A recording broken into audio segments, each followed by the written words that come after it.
traveling through another dimension. A dimension not only of sight and sound, but of mind. A journey into a wondrous land whose boundaries are those of imagination. Your next stop, the Twilight Zone.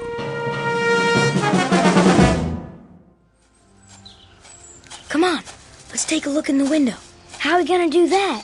Climb up. Aw, just sneak in. Not me. I ain't going to church. No Sunday school today. We could open the door and take a peek. Nah, we couldn't see him. Where is he? In the box, in front of where the preacher's standing. I thought he was supposed to be in a coffin. Silly fool. That's what the box is, a coffin. Oh, well, I gotta see that. Yeah, me too. But I told you, we gotta look in the window. What are we gonna climb up on? The rain barrel, over here. I'll show you. Thank you, Sister Ruth. That was mighty fine playing. Oh. Yes, sir. Amen. Yes, sir. Now then, to get to it. Brothers and sisters, we're meeting here today so we can pay our respects to one of our own. Our dear departed brother, Jefferson Myrtlebank. Oh, bless his soul. There's his family. Yep, you all know him. Yeah. His pa, Reverend Siddons. Henry, and his ma. Very fine. Thank you, Reverend. God bless you, Ethel. And little Liz Myrtlebank ain't but 10 years old. Bless her heart. Look at her. What an absence. We all know Jeff Myrtlebank. He was a good boy. Yes, fine. Fine young man. A real good father. That he was, Miss Gatewood. Oh, Mama. Take my hanky, Comfort. Comfort Gatewood, you go ahead and mourn for that fine, fine young man that's laid out in his coffin. There wasn't none better in these parts. Not a one. Not a one. Absolutely. Oh, he didn't always show up here on Sundays, but nobody ever saw him at the bootleggers on Saturday night either. As they come. But the Lord giveth, and he taketh away. And no man knoweth the reason. As it's written. We're all gonna miss this strapping youth. The good Lord must have had a powerful, powerful reason to take him so young in life.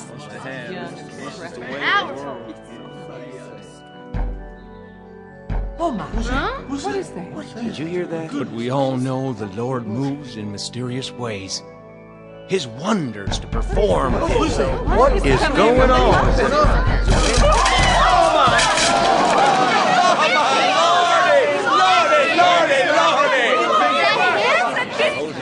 It can't be. Is that him? Big as life. What in the... Who put me in this here box? He's alive! It's a miracle. It's the devil's work. Praise God! Praise God!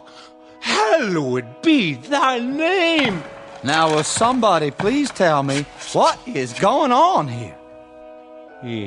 It's a funeral, Jeff. Oh, yeah? Whose is it? Well, it's yours. Don't nobody run on my account. I'm alive, I tell you. Alive!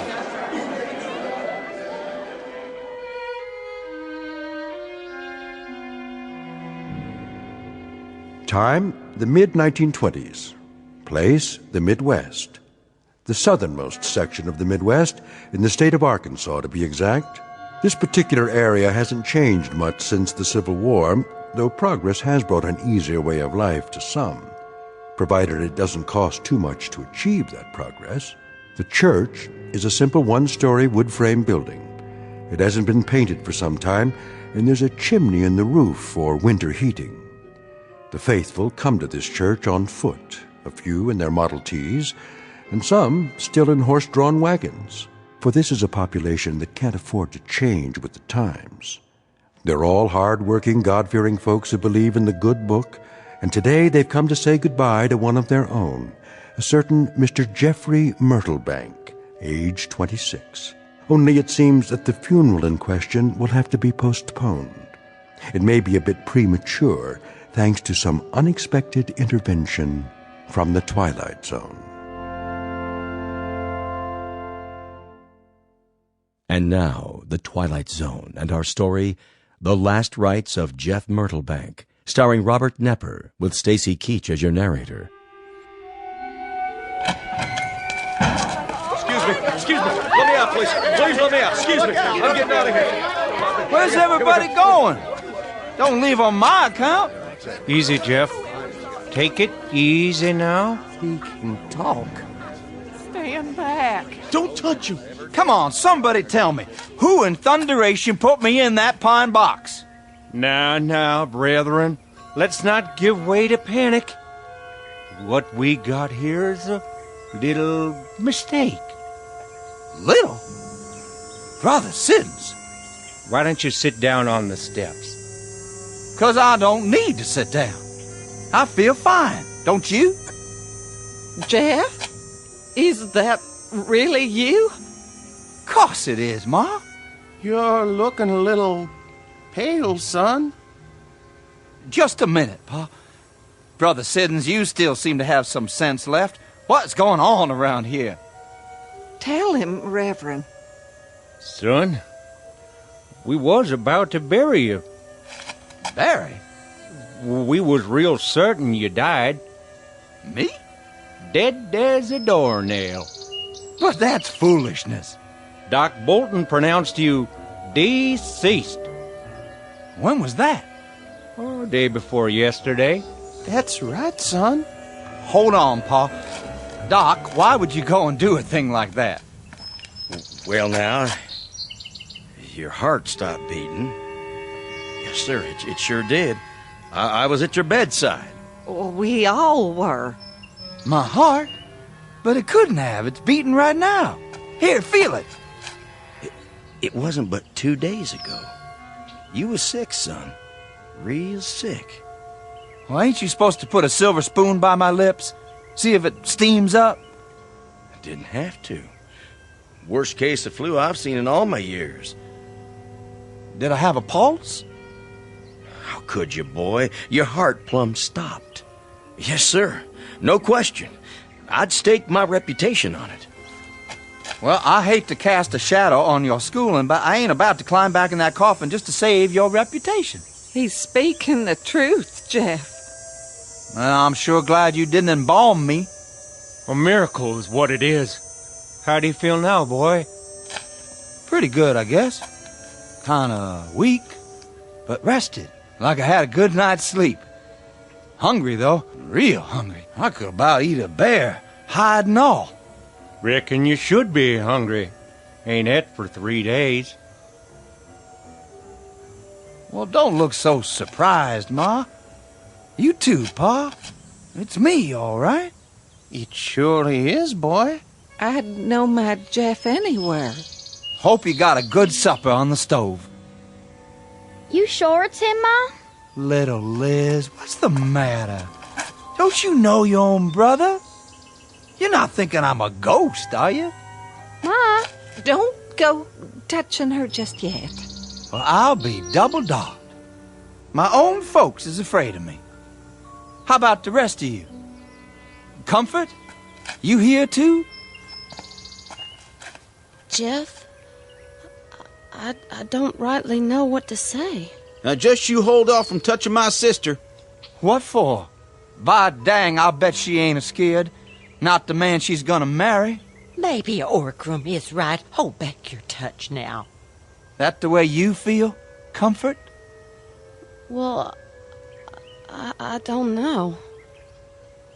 I reckon maybe you are, at that. Little Liz, where are you? Let go of Ma's skirts. You're not as scared of me, are you, honey? Well... Lizzie?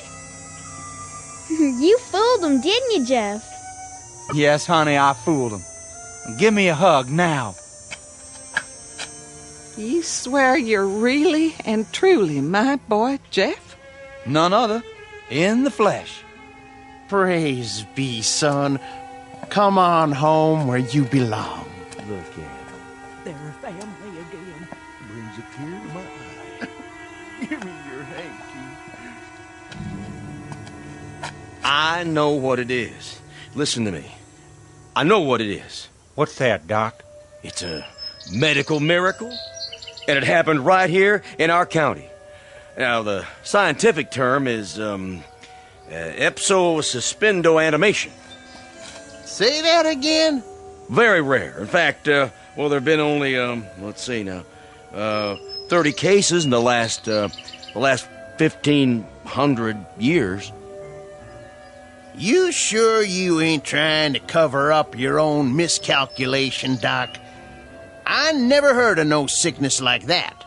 Not likely you would. 30 cases in 1,500 years, and all of them in Europe. But everybody's going to hear about this one as soon as I write it up for the medical journal. I don't know if I want to be famous, Doc. Can't we just keep this twixt ourselves? Best thing you can do is to stop trying to slander my name and get this boy home. I do feel kind of weak. Give him a bowl of soup. Put him to bed.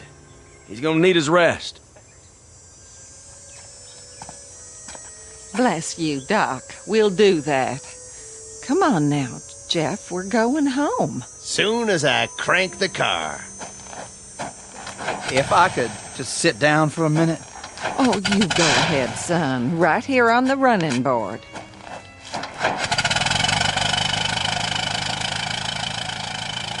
Jeff, can I speak to you? Go ahead. Sorry I acted funny. It was just... It was so sudden you're taking sick and all. I like to cry my eyes out. Did you? But now... I don't have to cry anymore, do I? Not one bit. I just want to say... It sure is nice to have you back. Well, thank you kindly, Comfort, honey. But you know something? What's that, Jeff? Truth be told, I ain't never been away.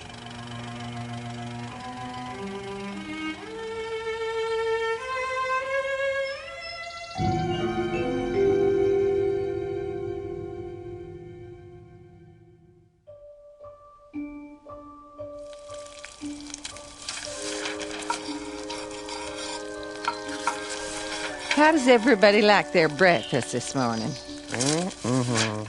Hey, Pa, you ever gonna come up for air from that catalog? Is that all you can do? Grunt? It's good, Mama. Why, thank you, Lizzie. How about you, Jeff? Great, Ma. Real great. Another biscuit? Plenty more where that came from. No, thank you. I'll bust a gut. Besides, time's a wasted. You're in an all-fired hurry. Think I'll run over to the East 40 and get at that fence.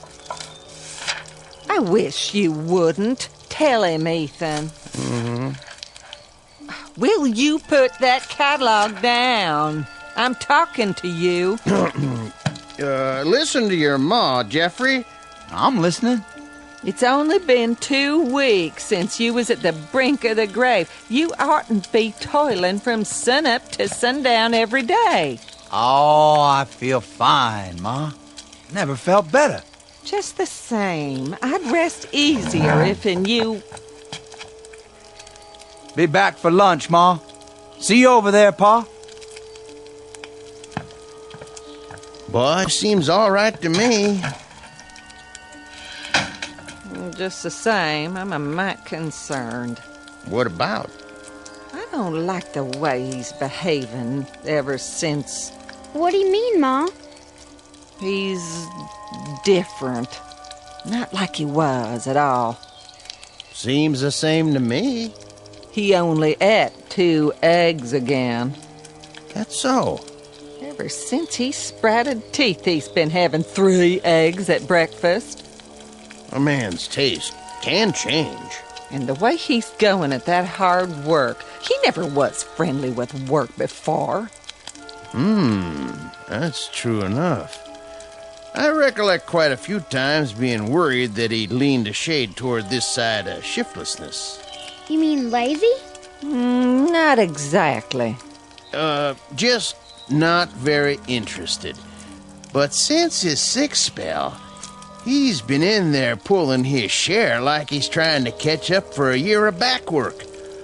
It ain't like him at that. No, it's sure not. What are you waiting on, Big Ears? Nothing, Pa. Run down to the mailbox and wait for the mailman. Yes, sir. I'm expecting a new catalog. And I hope it gets here. You've about wore that one out.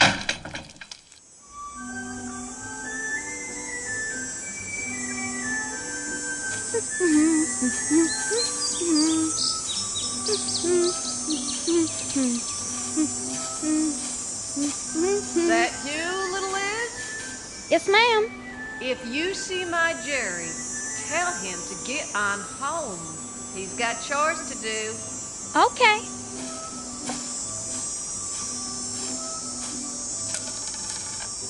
Got one.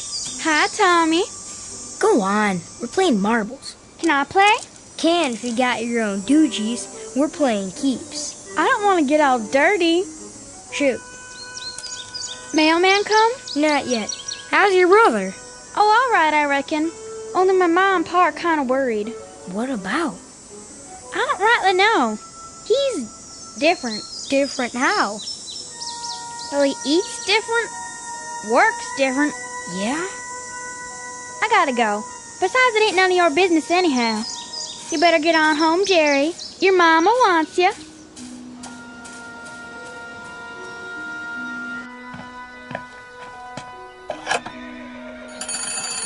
Central? Put me through to Mary Swenson, will you please? That's right. Thank you kindly. Hello, Mary. I just wondered if you'd heard anything. Is that a fact? Well, I did hear one thing. Yeah, Ma, what do you want? Just a minute, Mary. I thought I told you to clean up the yard. Aw, Ma. Go on now. I'm on the phone. Mary? Yes. Like I say, I did hear one thing. I told you to go on outside. Who you talking to? Mrs. Swenson. Now do your chores. I want to listen. Scoot. Okay. Little pitchers have big ears. Now, where was I? Oh, yes. I know for a fact that those poor folks are scared to death. How? I'll tell you how. He's been behaving like a complete stranger ever since the funeral. That's right. Oh, lots of ways. He fiddles with things all the time. No, that doesn't sound like much. But when you figure that what he's fiddling with is tools, sharp tools, like saws and pitchforks and maybe a butcher knife, well then, that could make a body a mite nervous. I should say so. I swear, Mary, there's no telling what that boy's up to. I'd sleep with one eye open from now on if I was them. I think the devil might have gotten into Jeff Myrtlebank. Yes, indeed. The devil himself.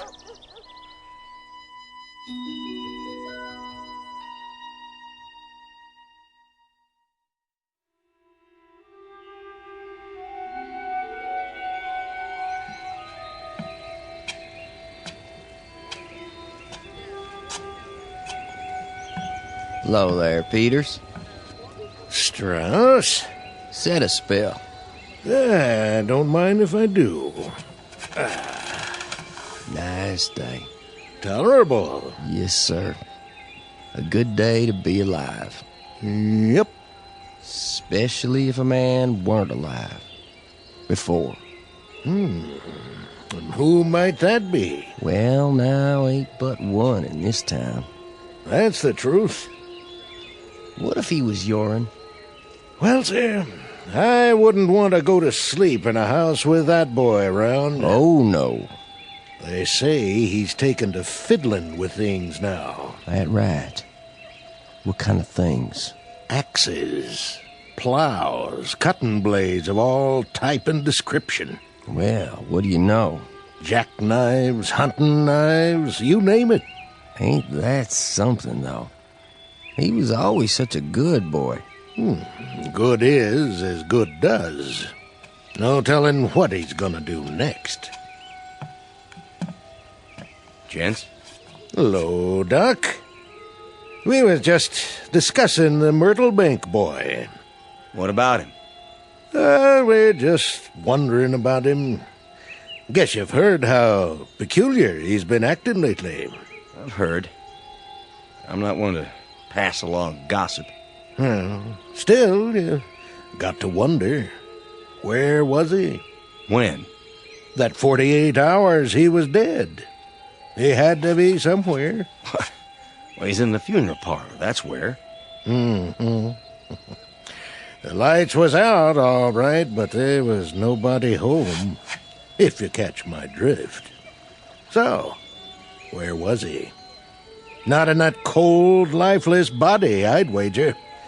Off doing some other kind of work, if you ask me. Before he come back. If he was dead. Doc says he had a rare disease. Well, now, Strauss, maybe I told a little white lie. Maybe I was thinking of his folks' feelings when I brought up that disease. I've been wondering. Can you clear it up now, Doc? All I'll say is this. I'm not the kind of man who'd send a body to the graveyard without being positive he was dead. Now, you know me better than that. Oh, we know you, Doc. Nobody's talking against what you did. I did more than just feel his pulse that day. When his folks left the room, I gave him the pin test. Stabbed him with a hat pin. He didn't flicker. And then I held a mirror in front of his mouth. If a man has any life left in him at all, his breath will fog the glass. What happened? I pronounced him dead, didn't I? Then, if he was gone, where could he have been for 2 days till the funeral? Why don't we just come out and say it? We're all thinking the same thing. You say it, Petey. You got the floor. All right, I will.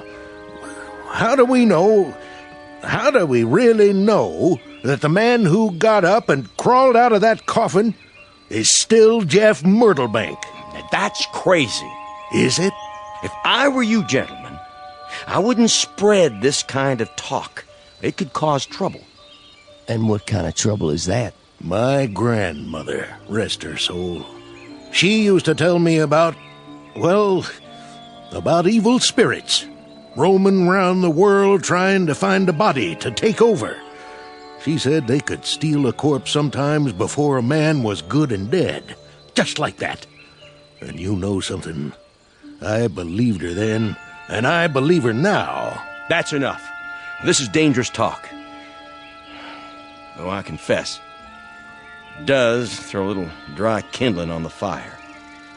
It's been smoldering in my brain ever since that day at the church. So what do you figure we should do about it? Nothing to do. Just keep your ideas to yourself for now, or you'll get people all riled up. We need proof. And that's what we don't have yet. Good day to you, gents. Day. Be seeing you, Doc.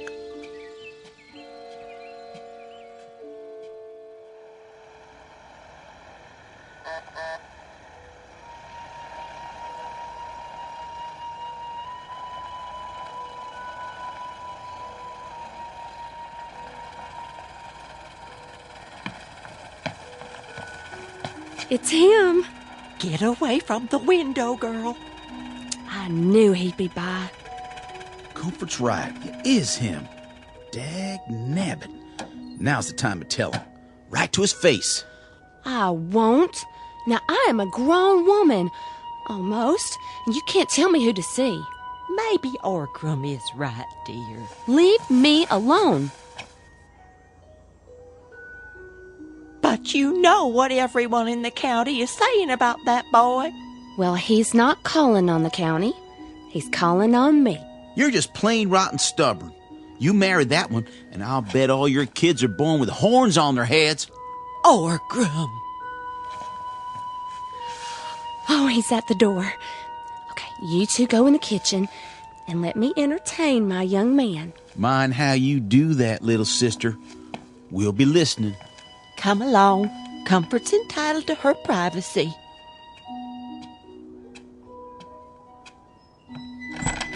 Well, bless my soul. Look who's here. Hello, honey. Come in. How's your ma and Orgrim? Oh, just fine. And you? I mean, how's your folks? Same as ever. Only ma's gonna be mad as a hornet tomorrow. Mad? Yeah.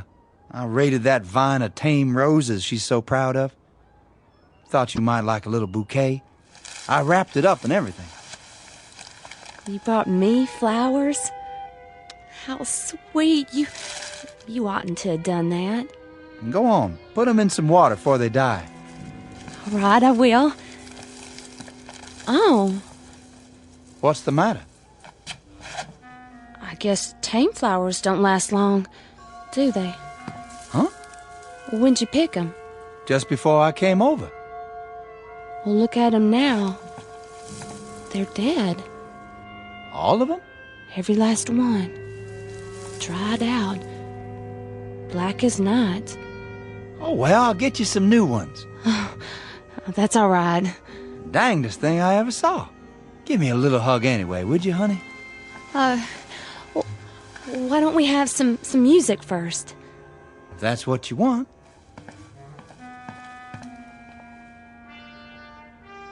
I'll wind the Victrola. You do that. And pick out a record you like. We bought a new blue yodel last week. Did you? Yeah, it's real pretty. You mean, like you? Oh, silly.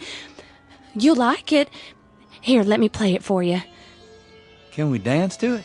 Oh, just you wait now. Comfort, honey. Don't. What'd I do? Nothing. Only don't go try touching me. I thought you was my girl. I'm sorry, Jeff. It's just that the way those flowers died. What about them?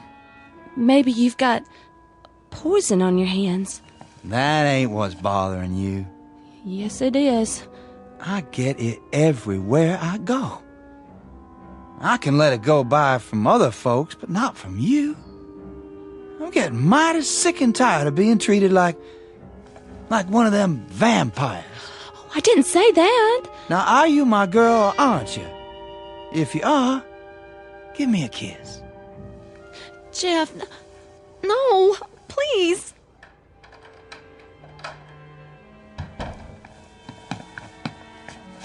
Land sakes, child, you look scared half to death. I'm all right. What'd he do? Nothing. It's time I put a stop to this. I'm the man of the family now. He didn't do anything wrong. No? How come your eyes are so wild? He just got me kind of flustered. I ain't liked him since we was both 3 years old. And now's the time to do something about it. You be careful, Orgrim.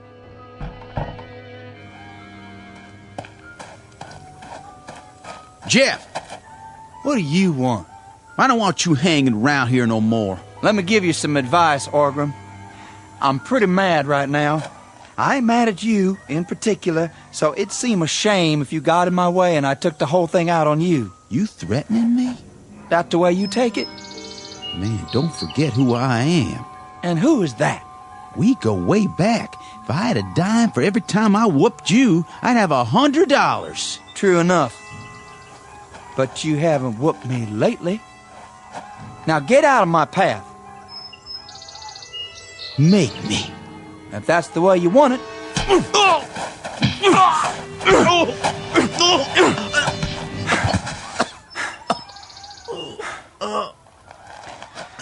Times have changed, Orgram. Times sure have changed.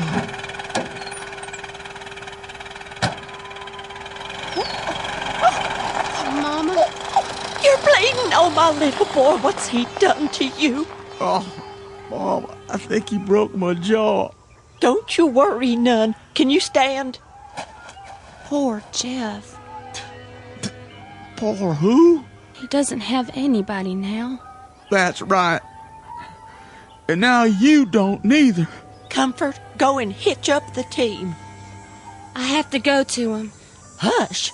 We got to get your brother into Dr. Bolton right now. But Jeff needs me. He needs a lot more than you can give him, girl. A lot more. Now let's get moving, unless you want to see your brother in a pine box, too. I ain't that bad, Ma.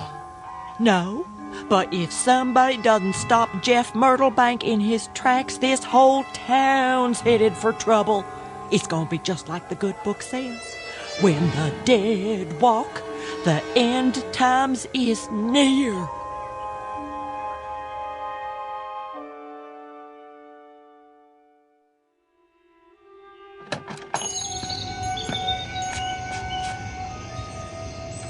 Easy with him now. Somebody go get the doc. Here, put his feet up on t'other chair. It was that Myrtlebank boy. He lit into him for no reason. You should have seen it. He like to broke my jaw. Hold still. All right, let's see here. Stand aside. What happened to you? It was Jeff. Jeff, or whatever devils took possession of his body. He broke my boy's jaw like he was pounding on the door to hell. Now. Can you open your mouth? Or should I say, can you close it? Ma's right. Well, your jaw's not broken. You wouldn't be able to talk so much. How long has it been? How long what? That I've been whooping Jeff in bare-knuckle fights, Ma? Far back as I can recollect. That's right. I used to chase him home from school every night like it was one of my regular chores. He was never a match for you, Orgram. How come he bested you this time? Because it wasn't Jeff Myrtlebank I was fighting. He had ring training. He hit a different way than we fight around here. That man is dangerous enough to kill with his hands. Couldn't be that he's grown a mite taller since then, could it? We're living with something evil in our midst. Oh, come on now, Petey. I mean it. We gotta put a stop to this. We have to, sooner or later, and I, for one, can't see any reason for putting it off. Yeah, that's right. I hear you. Go. Come on now.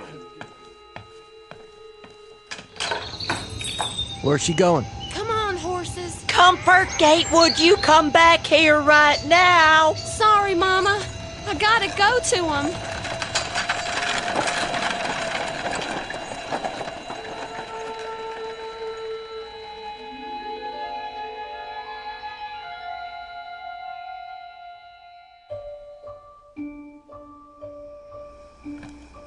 How was your dinner, son? Good as usual, Ma. You're the best cook for miles around. Oh, now. It's true. You know just how to make it. So, tell me, boy, what was all that business in town? Oh, nothing much, Pa. Orgram was crying for Doc Bolton after his ma brung him in. Why'd she do that? Oh, just 'cause I popped him one. Jeff! He had it coming. For old times. Did you get a good one in at least? Sure did. Heck, he didn't even see it coming. Then I followed up with a few more, and let's just say he won't be standing up to me again. Oh, sure wish I'd seen that. Paul, don't you egg him on. Man's gotta stand up for himself. I raised this boy to have a backbone. Orgram Gatewood's had it coming for years. And he finally got it. That's enough of that kind of talk. Jeff, you help your sister with her homework. I don't have any, Ma. Yes, you do. Reading and writing and your numbers. But, Ma... Rest a while, Lizzie. I gotta smoke my pipe first. Not in here, if you please. Your pa's tobacco is bad enough. Be back in a minute.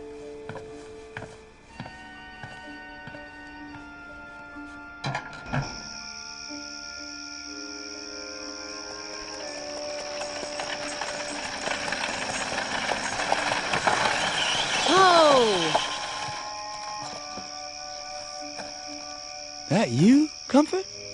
Hello, Jeff. You come out here all alone? That I did. Well, I sure can't think what for after today. I rode out to warn you. Warn me? You think I need warning? There's a group of men coming. I heard them in town. They are, huh? What do they want? They're going to ask you to move. Move where? Out of the county.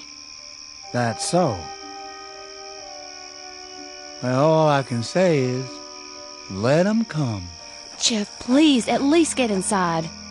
I can't do that, Comfort. This here is my property. Always has been. And what I like to do of an evening is stand out here and smoke my pipe. Same as ever. This is serious, Jeff. They're not kidding. Neither am I. Jeff, I'm begging you. What do you say about it, Comfort? You with them? Or with me? Well, I guess you could say I'm a fickle woman. The kind who believes what's said by them I'm with. Now, I've heard some bad things said of you, and sometimes I ain't strong enough to turn a deaf ear to them. But in my heart, I reckon I love you, or else I wouldn't be here now. I reckon you do. And I love you too. I want to marry you. So which way is it going to be? You best make up your mind right now. Oh, Jeff.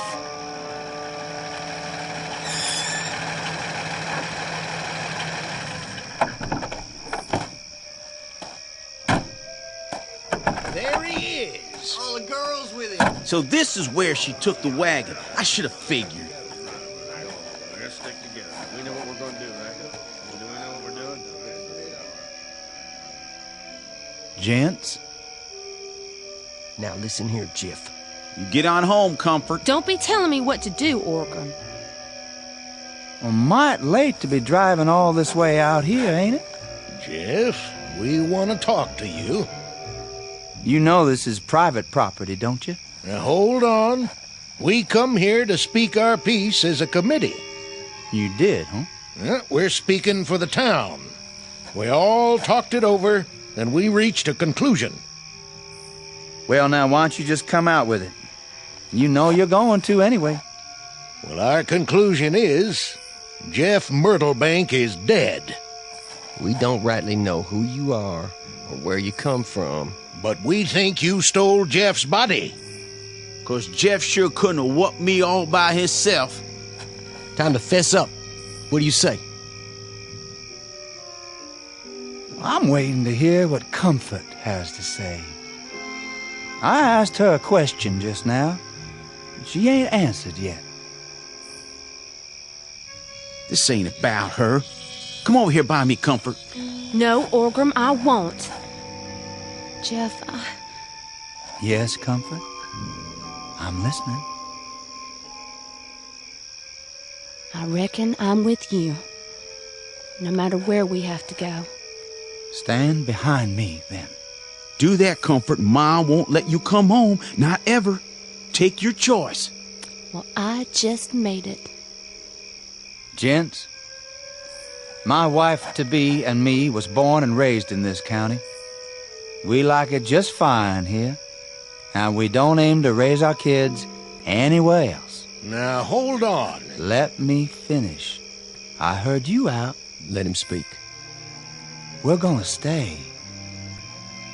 Now that means just two things.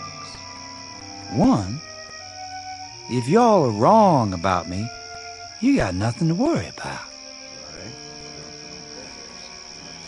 I'm just an old country boy named Jeff Myrtlebank. But if you're right about me, then you folks better start treating me nice. Is that a threat? I don't know. 'Cause you don't know what all kind of devilment I can cause. Hold on a second. I don't know. I might wave my right hand, and bring droves of locusts to eat all your crops. Stay away from my crops. Or I might wave my left hand and dry up all your wells. I might even snap my fingers and burn a barn or two right to the ground. No. We better just do what he says.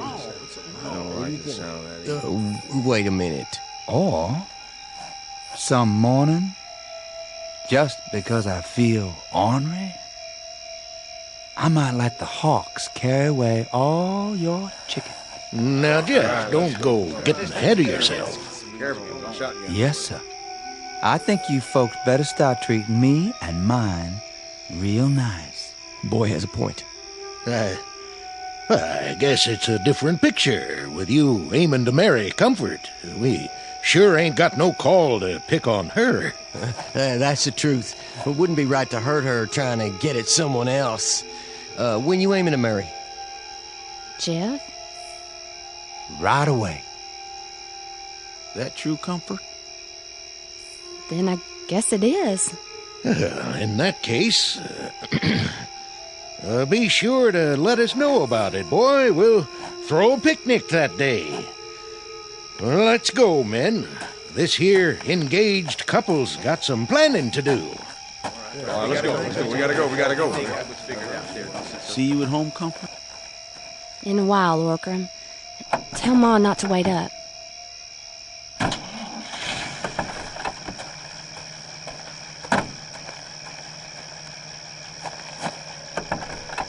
I guess things are going to be different now, aren't they, Jeff? Sure are. Something the matter? No, my pipe just went out. Where's my matches? Right here in your shirt pocket. Oh. Can I ask you one question? Sure, honey. You couldn't really do all those things, could you?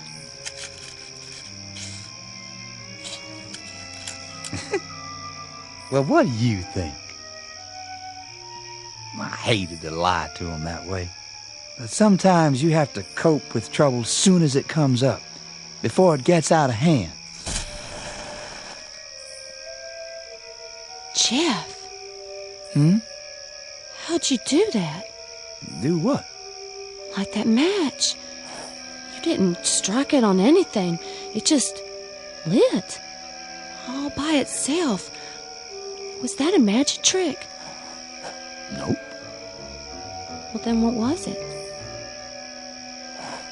Honey, one of the first things you're gonna have to learn is to stop imagining things. If you say so, Jeff. Now, come on. Get in the wagon and I'll drive you home. But how will you get home? It's a long walk. Oh, I won't have to walk. What are you gonna do? Fly? It's dark and... Don't you worry about it, honey. I'll think of something.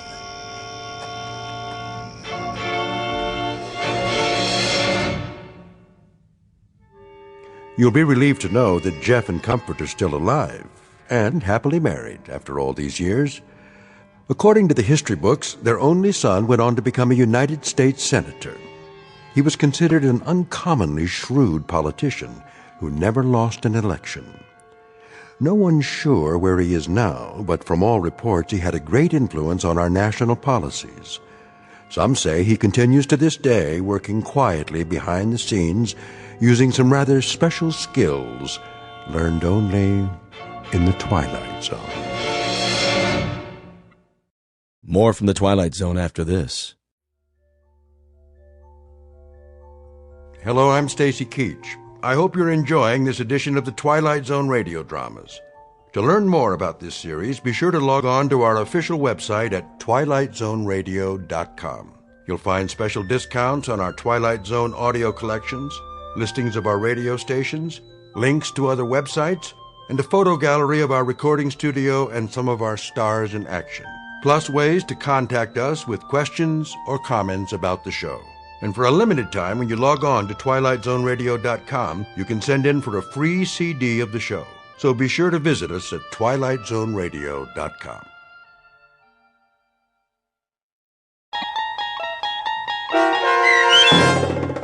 The Last Rites of Jeff Myrtlebank, starring Robert Nepper with Stacy Keach as your narrator, was adapted for radio by Dennis Etchison and written for The Twilight Zone by Montgomery Pittman.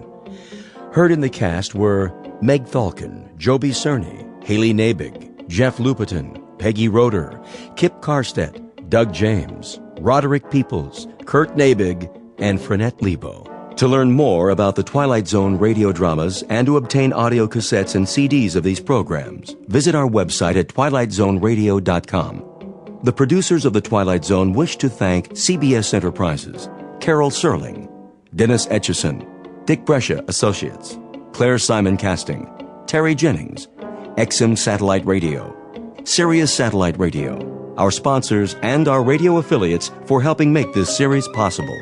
This copyrighted radio series is produced and directed by Carl Amari and Jason Mallow for Falcon Picture Group. Doug James speaking.